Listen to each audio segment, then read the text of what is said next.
Hello dear readers and subscribers. Word on the street, or at least on social media, is that the art world is currently crashing. Fairs are being cancelled, major galleries are closing, and the total art market saw a 12% decline in value last year. So is it true?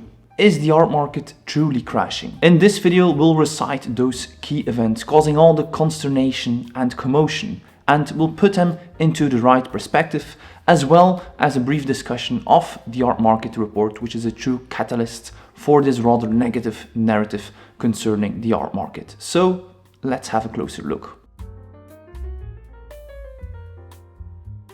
Tim Bloom's recent announcement to sunset his Bloom Gallery, an industry-leading art gallery with locations in New York, Los Angeles and Tokyo, resulted in a genuine shockwave in the art world. We already know that many smaller art galleries are really struggling to survive, but see the big players get hit seems to hit different. Critical of the current art market environment, Bloom emphasized that the decision is about systemic exhaustion rather than financial conditions, as he will continue to buy and sell art, but not in the traditional gallery format. And a couple of days later, collector turned art dealer Adam Lindemann announces the closure of his New York art gallery, Venus over Manhattan, after 14 years of being in business, opting instead to focus exclusively on collecting, and also citing exhaustion from art fair politics as a significant factor in his decision. Big galleries closing certain premises or closing permanently isn't something we haven't seen before. Last year in New York, the holy land of the art world of course,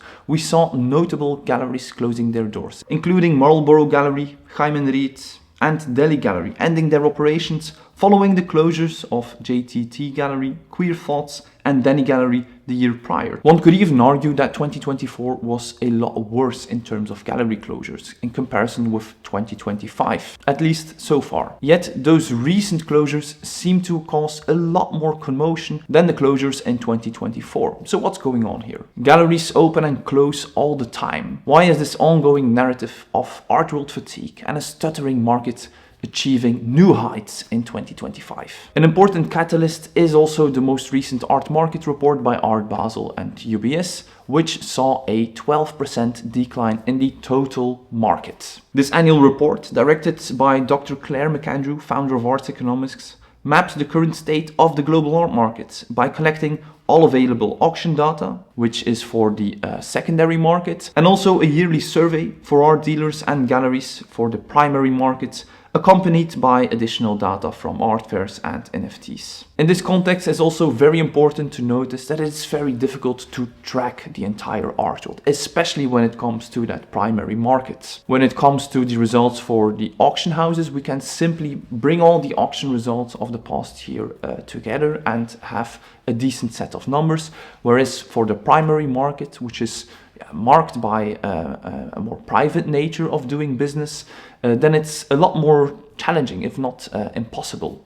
First and foremost, to reach out to a representative amount of art galleries. For this report, 1,600 galleries completed this survey. So the data is actually gathered through self-reporting of the galleries, which makes the report reliant on both the willingness of the art galleries to complete the survey, but also their honesty and accuracy. And on this perspective, there are also some critical thoughts. So one might wonder, is this report complete and representative for the entire art market? Well, it is not complete. 1,600 galleries have completed this, of which 700 are galleries who have participated in one of Art Basel's fairs. So it is a strong focus on the higher end of the art galleries. And 1,600, if we, for instance, have a look at the amount of registered galleries on Artifacts, there we see 25,000, and in reality there are even more. So a lot of the smaller to medium-sized galleries are actually not being included in this report.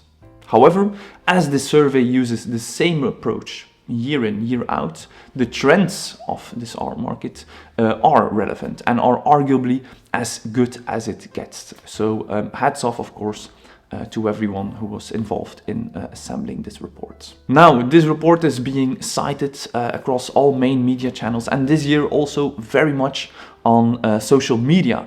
And it's fascinating in a dubious way to see how many different interpretations this report can have. People seem to read the numbers depending on their view to make it fit a certain narrative sometimes. So let's have a look at the numbers, at the key findings, to determine if the art world is truly crashing or not. First and foremost, based on this report, it is true, 2024 was not a good year. A 12% drop is significant, especially considering it as a consecutive decrease after a more modest -4% in 2023. But is the art market truly in crisis? In 2020, due to the COVID-19 pandemic, the art market declined by 22% to approximately 50 billion, instead of this year's 57.5 billion. In the aftermath of the 2008 financial crisis and global recession, the art market tanked to just 39.5 billion, a 36% decline back then. When times are unsure and tough, the art market responds. Collectors are simply more cautious and more hesitant, both to buy and also to sell. Considering today's geopolitical climate, it is no surprise that in this 2024 report, the number one challenge that dealers face, that they noted, was keeping up with the volatility of the economy and, of course, the political instability. In times of conflict and even combat, economic warfare, it was written in the stars that 2024 would not be the best of years. So it is an expected decrease, and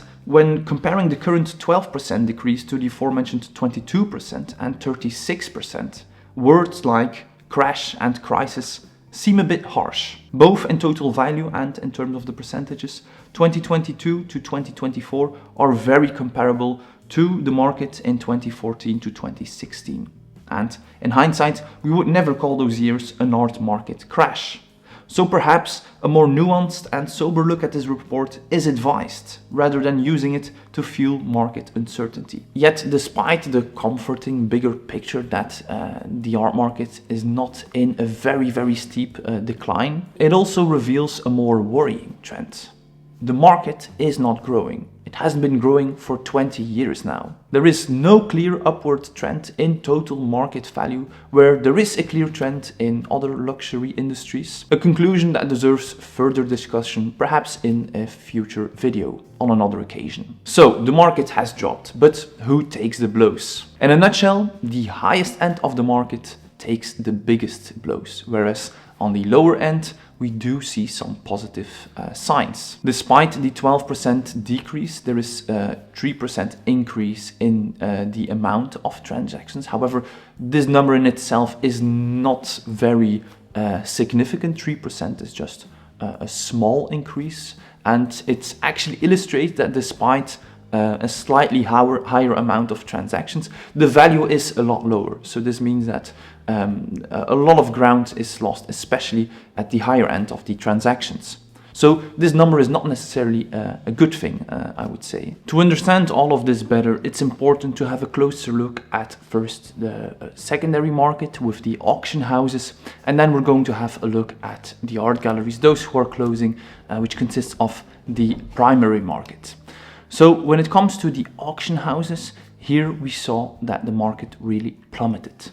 There is a decrease of 25%, very sharp decrease, and especially the high end, the sales above 10 million took a very significant drop, which affects not only the overall value of the market share of the auction houses, but has also a very significant impact, which results in that -12% of the total art market. There were 39% fewer sales above 10 million, following already a 28% decline in 2023, resulting in a 45% decrease in value. Although this segment was growing strongly in 2021 and 2022, now we see the almost cyclical rhythm of this market heading firmly in the other direction. So 2024 was not the year of the multi-million-dollar sales, which kind of reinforces the issue because of that downward trend, people who are holding on to some pieces that could go for a lot of money prefer to wait until the market is a little bit better, which thereby does not give the market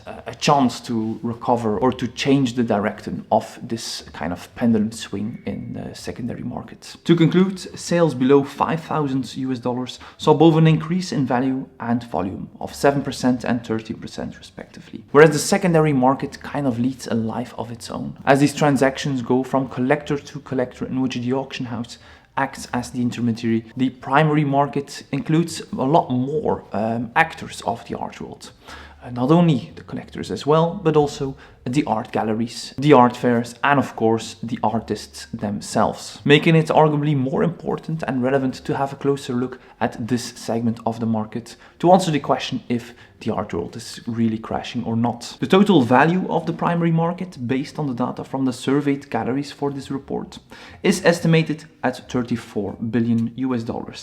The 6% decline the market had is not as problematic as the 25% in the secondary market or the overall 12% drop. And within the 6% decline, it is once again attributed to a significant drop in the highest segment, the world's largest galleries, with a yearly turnover exceeding $10 million. They saw a decline of 9%, which has a substantial impact on the overall market value once more.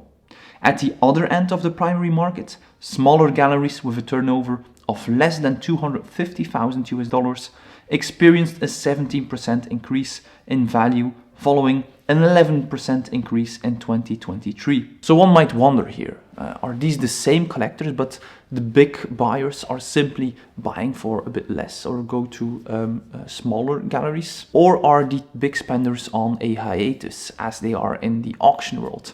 And is this increase because new buyers are finding their way to the more accessible and lower priced, affordable artworks at these entry-level art galleries? And even more, beyond these 1,600 surveyed galleries, of which at least 700 operate in the highest realms and biggest art fairs of the art world, how are these small to medium-sized galleries beyond these 1,600 galleries performing? Do they also see an increase? And how is that landscape evolving? Questions deserving further research, in my opinion. But still, beyond the negative findings, I'm convinced that this year-over-year growth in this segment cannot be ignored, yet nobody seems to talk about it. So, based on these numbers and the broader context, of course, of the development of the art market, it is safe to say that the art world has its challenges and that it's currently facing strong headwinds, also partly due to the geopolitical climate. But it is not crashing, and especially not the primary market. The drop is predominantly because of that very significant decline in 10 million plus sales at auction, and also that the market is stuttering in the primary market at the very high end of the art world. Yet it would be foolish to think that these ups and downs are all being caused because of the global economics, and that all one has to do is to wait for better weather. The world is changing, and those who adapt best to new audiences, new media channels, are the ones who are likely to survive or even thrive, even in times of crisis. Perhaps this adaptability is the main reason why we see that the high-end segment, where we have the dinosaurs of the art world who are clinging on to the old habits in an art world that is changing, are seeing this decline because they're unable or unwilling to adapt, whereas perhaps the lower end of the market, these more accessible entry-level art galleries, are adapting to new media channels, also a new audience, new generations, the millennials, Gen Z, and therefore are able to see growth. Still, its most significant challenge is to, despite the inevitable cyclical economic changes in which the total market value fluctuates, ultimately see the total market value climb incrementally over time. Considering the rising costs and the fragile ecosystem of the art world, having a bigger pie is the key to avoid going hungry in the long run. As a result, one could argue that the current frenzy about the upheaval and misfortune of the art world is not accurate. The loud voices shouting about negativity and panic are the ones who are actually fighting for the attention, for the clicks to go viral, instead of putting it in the right perspective. And it seems to work because there is this ongoing narrative of the art world that is dying. and some people actually rooting for its death. Based on art world fatigue, the systematic fatigue of the art world, as for instance Tim Bloom and also Lindemann described, in which artists, art enthusiasts and people who are actually part of that art world, in which it's their livelihood, are rooting for its downfall out of frustration or disagreement with certain aspects of it, which in the end seems to be an irrational desire for self-destruction. It is uncanny to see how many artists find joy in the prospect of art galleries closing their doors or the end of the art world. Yes, there is system fatigue, and yes, there is a generational shift. The art world is changing, for some too slow, for some too fast. This change itself is another topic for discussion for another video, in my opinion. However, the desire to see the entire art world collapse due to certain issues and challenges it faces today is not the right attitude to make the art world a better place for all of us. I'm convinced we have all a responsibility in this matter. Perhaps if we didn't treat the art world as this almost dead corpse that we're dragging around, it wouldn't become one. After all, that must be the goal. If you want to protect art and artists, how can the art world become a better place if we only focus on the negatives and its flaws, overlooking everything that is positive and does not fit in this narrative of the dying art world? Polarizing statements might give individuals short-term fame or attention, but it is not making the art world a more welcoming, warm, accessible and inclusive place, which ironically is exactly what those polarizing voices are demanding of the art world. And rightfully so, but it starts with yourself. So perhaps we need to ask ourselves, what am I doing to make the art world a better place? If you enjoyed this video, feel free to have a look at the other videos here on this channel and also on the overall platform contemporaryartissue.com with more news about the art world, about art, advice for artists, etc.